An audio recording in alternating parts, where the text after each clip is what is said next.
Hi friends, எல்லாரும் எப்படி இருக்கீங்க? இன்றைக்கி வீடியோ வந்து ஆடி வெள்ளிக்கிழமை எடுத்தது. நேற்று எடுத்த வீடியோ இன்றைக்கி தான் அப்லோட் பண்ண முடிஞ்சுது. வியாழக்கிழமை பாபா அந்த 2 நாள் விளாக் போட்டிருக்கேன். வியாழக்கிழமை பாபா பூஜையெல்லாம் முடிச்சுட்டு நான் வந்து பூர்ணமும் கொழக்கட்டை மாவும் ரெடி பண்ணி வச்சுட்டேன். ஏன்னா 10:30க்குள்ளே வெள்ளிக்கிழமை நைவேத்தியம் பண்ணுறதுனால எல்லாமே முதல் நாள் ப்ரிப்பேர் பண்ணி வச்சுட்டா கொஞ்சம் ஈஸியாக இருக்கும்.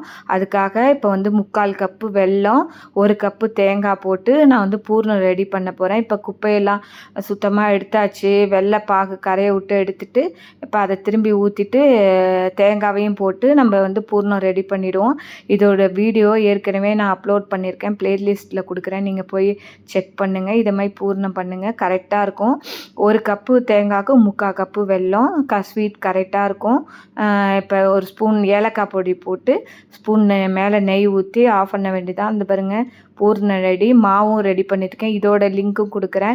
மாவு வீடியோவும் போட்டிருக்கேன் நான். இப்போ வந்து சக்கரை பொங்கல் மறுநாள் விலாக் இது.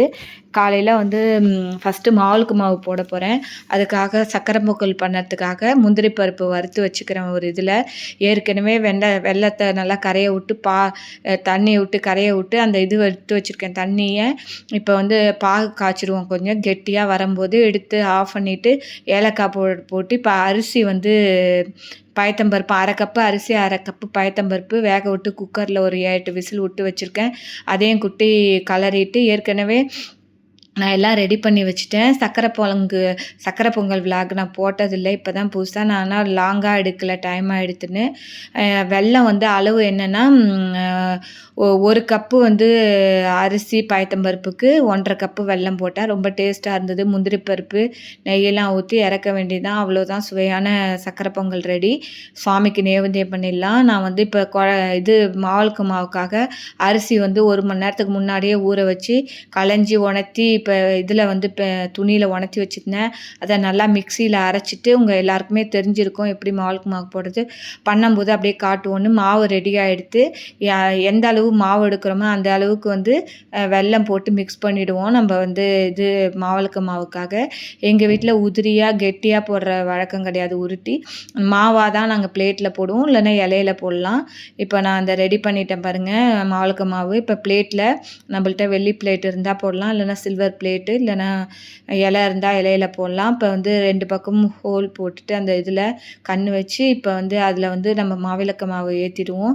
நெய் வந்து சுத்தமாக சுவாமிக்கு நைவேத்தியத்துக்கு நெய் வந்து நம்ம மாவுக்காக முதல் நாளே நான் ப்ரிப்பேர் பண்ணி வச்சுருந்தேன், காய்ச்சி வச்சுருந்தேன். போட்டு திரியும் போட்டு இப்போ மாவு ஏற்றிடலாம். ரெடி ஆகிடுச்சு. சக்கரை பொங்கல் வச்சுருக்கேன், நைவேத்தியம் பண்ணிவிட்டு அடுத்தது கொழக்கட்டை பண்ண போகிறேன்.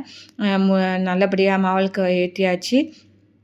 நீங்களும் உங்கள் வீட்டில் ஆடி வெள்ளிக்கிழமை தை வெள்ளிக்கிழமையில மாவு ஏற்றுங்க, ரொம்ப விசேஷம். இப்போ மாவு ஏற்றியாச்சு. சுவாமிக்கு நைவேத்தியம் பண்ணிவிட்டு அப்புறம் கொழக்கட்டை பண்ணுவோம். இப்போ வந்து ஆரத்தி காட்டிடலாம். அதோட இது முடிஞ்சிடுது. என்னென்னா இன்றைக்கி உப்பு கொழக்கட்டையும் பூர்ண கொழக்கட்டையும் தான் பண்ண போகிறேன்.